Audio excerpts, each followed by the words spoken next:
Paul DeSuze, president of Ink and Concrete, an organization dedicated to building strong and decisive leaders. Today we'll be discussing promoting leadership growth within our communities. I'd like to start off with a quote by Mother Teresa. "I alone cannot change the world, but I can cast a stone across the waters and create many ripples." Leadership within our communities is on a sharp decline. This is an epidemic sweeping across our nation, threatening our future. I would like to present you with a few statistics. According to the FBI 2010 arrest reports, 1,642,600 juveniles were arrested that year alone. Now these are U.S. citizens under the age of 18, 1.6 million arrests. They accounted for 12.5% of all the crimes committed in the U.S. that year and 13.7% of all the violent crimes. Now I refer to them as U.S. citizens because I do not consider a 15, a 16, and a 17-year-old to be children. These are young adults in the future of our country. In 2010, the Justice Department reported that black juveniles were arrested 5 times higher than white juveniles, 6 times higher than American Indians, and 12 times higher than Asian juveniles. So is this a race issue? I think not. In that same report, white juvenile offenders had the most cases handled by the courts, 876,400. That's nearly double the amount of black defenders. In 2010, the offices of the United Kingdom reported that 10% of the population of England and Wales were juveniles. But those 10% of that population accounted for 23% of all the crimes. That's over 1 million crimes. So this isn't an issue that's just restricted to the United States. In 2010, the U.S. Secretary of Education reported that 25% of students did not graduate from high school on time. 25%. That's 1 in every 4 students not graduating from high school on time. These numbers are ridiculous, and they're astronomical. Change is needed. The inadequacies of our future generations are not to be blamed upon politics or race. We, the leaders in the communities, are the ones liable. Benjamin Franklin said, "Tell me, and I will forget. Teach me, and I may remember. But involve me, and I will learn." I would like to welcome Christopher to the discussion. Christopher is an entrepreneur and a staff sergeant in the United States Army. Welcome, Christopher. Hey, thank you for having me. So tell me, why do you think leadership is important within the community? Leadership is a great topic. Leadership is important because politics start at the local levels. Leadership in its root is most effective. You have to be leaders in your homes, in our neighborhoods, and on the job, because good leadership is infectious. It not only inspires others to want to follow, but it also motivates them to become leaders as well. Because in today's society, we can't forge our change on a few good leaders.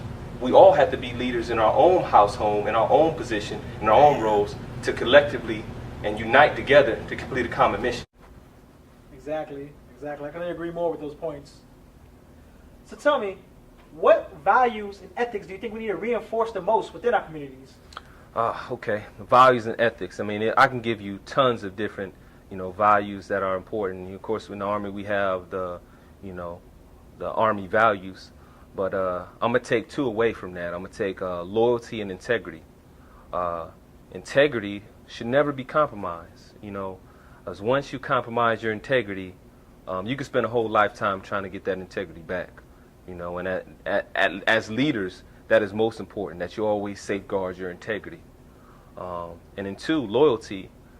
In our community today, I mean, we need to be loyal to our community, not loyal to, the negative things, or turn the other cheek. If you see something going, you don't report it, but being loyal to, the foundations, the organizations that are giving to the community, that are helping uplift the community. We got to be loyal to those establishments, and that's where we start. Because being loyal, it brings a whole other. It comes with a whole other set of values, like dedication, commitment, and of course trust. Exactly. What methods can we use to regain the commitment from the community? Nowadays, the people they're very skeptical, and that's due to the loss of trust that we have in our leaders, and not just at the local level, all the way up to the president. Barack Obama's approval rating this month is 46%, and throughout his term, it's only been 49%. That's under the average. The average president is usually around 55%, approval rating. So what that means is the majority of the people are not satisfied, with his performance as a leader. In the last 60 years, only 2 presidents had a worse approval rating, one being George Bush at 44% and the other Richard Nixon at 34%. And, one of those guys brought us in the war, and the other one had the biggest scandal, in U.S. presidency history. So, it starts with building trust, and trust is not one way. We can't sit back and say, okay, leaders show us trust.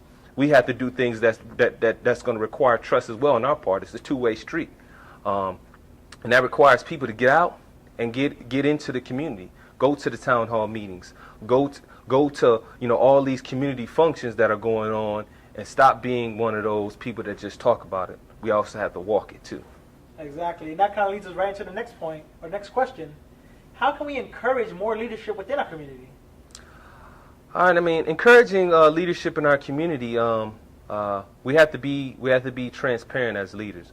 We have to come to the table free of agenda, free of personal motives, and we have to really reach out, and it's going to take, not one side, it's going to take both sides. And the way the world is, today, we're divided in so many different groups, We got white, we got black, and inside black we got light skin, we got dark skin. Inside the community we got Muslims, we got Hebrews, we got Christians, and in so many ways, we are dissect and divided. We need to just wipe all of those things away because they mean nothing. At the end of the day, we are the people. We want to look at it. We want to look at it together and say, well, we want to get here. We want to collectively make our community better. What do we have to do? And that's going to be taking off these masks, taking off all these titles, taking all these titles and throwing them in the trash, and starting from scratch and saying, we all want to get here. How do we get here? And we're going to work together to get there. That's great. You spoke on making change, taking off the mask. So what is the biggest positive change we could bring to our communities? The biggest positive change is, just like I said, giving back to community and getting out in the community. I had a story I want to tell about a situation that happened to me the other week. I'm in my house and I got the kids, they're running around, playing and all this other stuff, and I get a ring on the doorbell. And usually when I get a ring on the doorbell, I know somebody's coming by, somebody's stopping by. But this was one of those rings out of nowhere. So I grabbed the baby and my son, we walk over to the door. I look through the peephole and I look and I see some people that I didn't know. They had some flyers in their hand. They were Jehovah's Witnesses. And with Jehovah's Witnesses comes a whole slew of different stereotypes. But me, I'm a people person. I open the door, and I start talking to them. Had a good conversation with them, and whether I want to be a Jehovah's Witness or I want to be a Christian or whether I want to be a Muslim, what I saw it was a male and female. What I saw them doing was I saw them connecting to the community. They was reaching out. And I think that's what it's going to take in these days and times is us to actually get into the community, go out, feet beat the pavement, and go out and talk to people. If you got a view, if you see some injustice going on in the world, or you see things that you want to better, or you want to change, you have to actually go out there. You have to walk it, not just talk it, and preach your word. Tell them what you are seeing. Show people your view, because at the end of the day, a lot of people will be receptive to hearing what you want to have to say. And it's not a religious thing or not religious thing. And especially in the last 5 years, the biggest growth of a religious group has been atheists. That gained from about 15% to over 20%. So nowadays, more people are becoming, atheists and non-religious. So, if you could just be a human being, step out of your box and say, you know what, I have a message to give, and I want to talk to people. Just go down the neighborhood, talk to your neighbors, talk to people in your street, tell them, hey, this is what I want to do. What do you think about it? Exactly. You've made a great point. It's about getting out of the community and talking to people. So how can leaders within the community better motivate and inspire the youth to become leaders? That's a great question, and that is one of my biggest, missions, is reaching the youth, because the children are the future. We hear that, we hear that cliche all the time. The children are the future, but what does it really mean, and what is it really going to take for that, that future to manifest into something positive? It's going to take us, as older adults or grandfather adults or grandmother adults, to really connect with what's going on today. Because the biggest thing you hear about a teenager, you hear them saying, I'm misunderstood. My parents don't understand me. My teacher don't understand me. They don't understand me. Well, we have to understand them, even if it's not, how we were raised. It's not the culture that we was, raised upon. We have to understand what they're going through. And my friend, DeMarcus McMillan, a part of my team, Untitled Production, this is what we do. We go into community, we try to do things, and he's having a war on violence basketball tournament in Fayetteville, North Carolina. And what that's trying to do is trying to bring different people together, people that see each other, know each other, but don't talk to each other. Christians, Muslims, gang members who are violent in the community but don't interact. You're trying to put all of that stuff down, all of these masses to the side, and come together and do something that we all love. Because in that community, basketball is prominent. They have a lot of different tournaments. So this tournament is built more on a positive base, trying to bring different groups. So he's going to the neighborhoods, talking to people, talking to gang members, saying, hey, we got a basketball tournament, and we're going to have somebody sponsor y'all. Y'all can win this amount of money. Come in there and use that energy for something positive. Use that aggression in a positive way, so that, we can put all of this violence that we have in our community to the side, and we can actually come in, connect many different people, different backgrounds, connecting to each other, interacting with each other, so that we can collectively have some understanding. Because the only way we're going to have a good dialogue is if we understand where the other person is coming from, and don't say, oh, well, you're a Christian, you're this way, I'm labeling you this, or you're a Muslim, you're this way. Put all those masks and all those faces down and come together and talk at a round table and do something that the youth is doing. And in that community, it's basketball. So, we had this tournament. You made an excellent point about the war on basketball, the basketball tournament that he's creating. Are there any other kind of innovations that you think that could lead to big change within the community? It's our business model. I got a organization, it's Untitled Production Team, and the concept behind Untitled is, every project starts untitled. You try to make a Word document, you try to make a video, that thing gonna say untitled.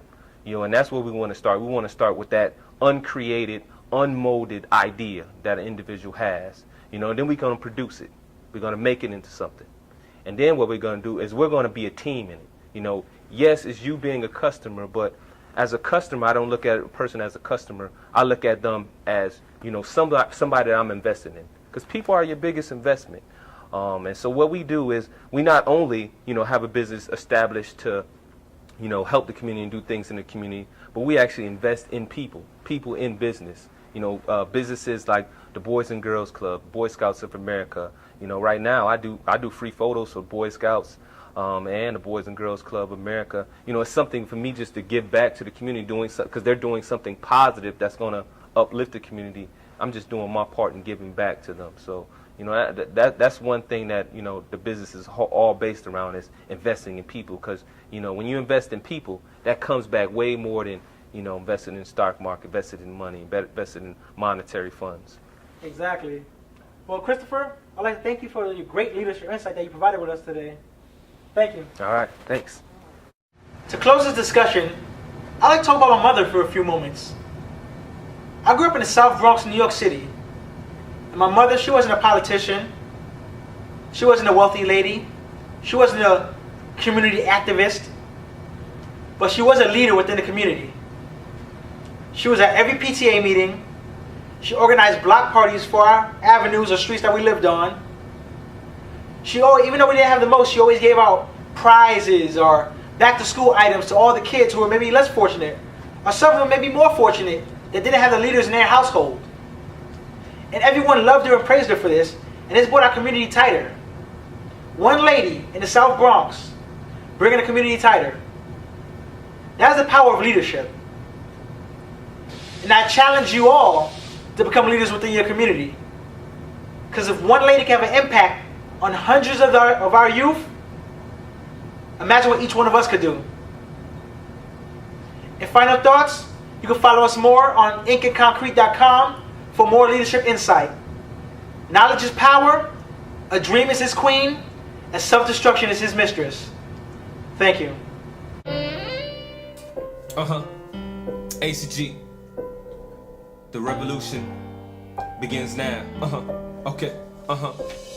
I'm a soldier, gonna earn my stripes. Don't wanna live life unless I'm living it right. Steady progressing, trying to get to that height. I got the heart on the line, using all of my might. And my mind don't sleep, I think all through the night. Manifest my dreams, wake and put it all in flight. Cause man ain't perfect, man, we all in the light. Be a leader, everybody can't be like Mike. And the Holyfield was laid for Tyson to fight. That's destruction of a leader, man, all in the bite. On the TV, in the media, all of it's hype. Only a fool can think that all of it's right. We gotta put our people together, get a black and a white.